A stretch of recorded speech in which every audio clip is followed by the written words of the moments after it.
Cerita ini kejadiannya di tahun 1980-an di Jawa Barat. Spesifik daerahnya gue nggak bisa banget kasih tahu karena gue udah diwanti-wanti banget nih sama yang ngasih gue cerita ini. Tapi yang pasti pesantren ini tuh tempatnya jauh banget dari kota Bandung.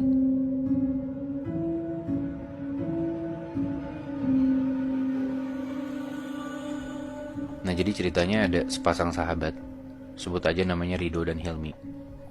Mereka ini di tahun 1980-an itu setelah baru lulus SD, mereka pisah. Gak satu sekolah lagi, jadi jarang main. Nah, karena si Rido ini masuk ke pesantren, sedangkan Hilmi itu masuk ke SMP negeri.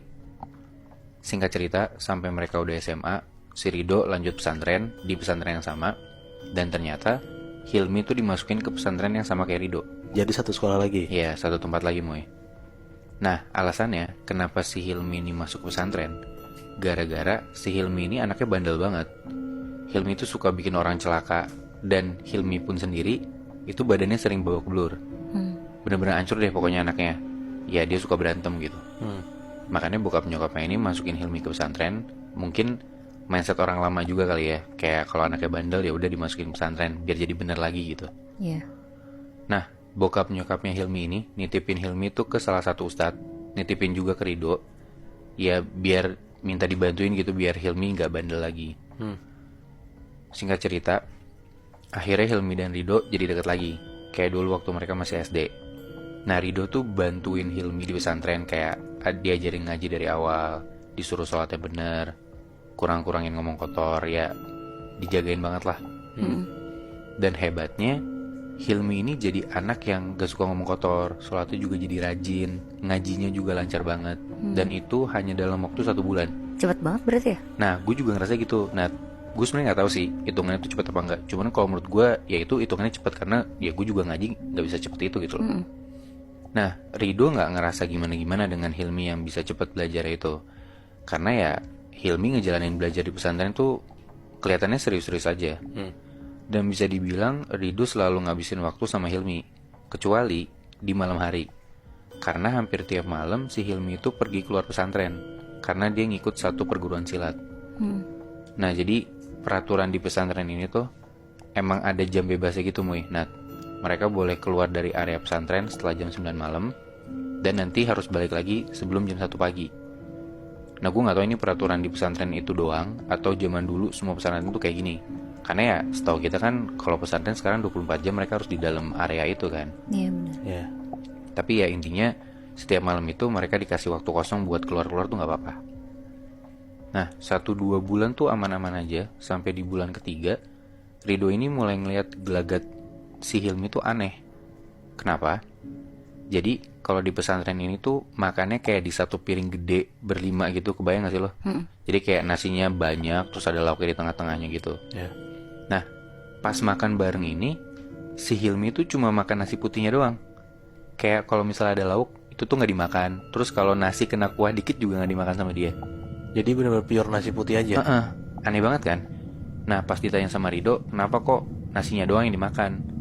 Hilmi alasannya gak nafsu makan. Nah, tapi kejadian untuk dia cuma makan nasi doang tuh gak cuma sekali 2 kali, Moy. Nah, tiap hari pas makan bareng, Hilmi ini cuma makan nasi putih doang.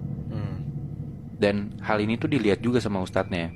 Ustadz yang dititipin gitu loh sama orang tuanya tadi yang gue bilang. Ya.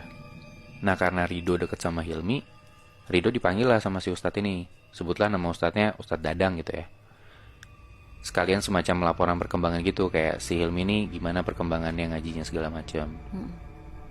Udah mereka ngobrol, dikasih tau lah sama si Rido, emang gelagatnya si Hilmi ini emang rada-rada aneh, ya makan nasi putih doang itu. Nah, terus si Rido juga bilang kalau Hilmi itu hampir tiap malam dia pergi ke satu perguruan silat.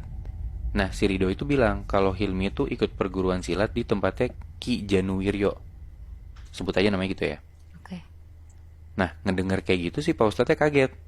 Pak Ustadznya bilang, wah, dia itu terkenal silat yang pakai ilmu hitam, kata Ustadznya gitu. Rido kaget dong. Iya, berarti sahabatnya belajar ilmu hitam gitu kan. Ya. Di situ Ustadznya bilang, ya udah, kamu tolong ikutin dia aja. Dia pergi kemana kalau malam. Akhirnya hampir tiap malam, kalau Hilmi keluar dari pesantren, Rido ngikutin tuh, ngebuntutin dari jauh. Dan emang Hilmi ini keluar pesantren itu ke tempat silat buat latihan silat sama si Ki Januwiryo itu. Tapi nggak selalu tiap dia keluar dia ke tempat silat. Ada kayak misalkan dalam 1 minggu si Hilmi ini keluar dari pesantren tuh 3 atau 4 malam ya. Nah di antara malam dia keluar itu ada 1 malam dia tuh malah pergi ke hutan yang ada di dekat pesantren mereka. Jadi di pesantren mereka belakangnya tuh kayak ada hutan gitu Muy. Nah Ke hutan itu sendiri juga. sendiri juga Muy. Nah pas si Hilmi ini diikutin sama Rido buat ke dalam hutan, si Rido ini ngeliat dari jauh Hilmi tuh masuk ke hutan. Terus dia kayak berhenti di satu spot, kayak ada pohon-pohon gitu. Terus Hilmi duduk sila. Abis itu Hilmi ngomong sendiri. Hah? Nah besokannya hal ini dilaporin dong sama Rido ke Pak Ustadznya gitu kan. Setelah dengar kayak gitu, si Pak Ustadz ini kayak ngasih sebuah bacaan gitu ke Rido. Kayak, ini ada bacaan,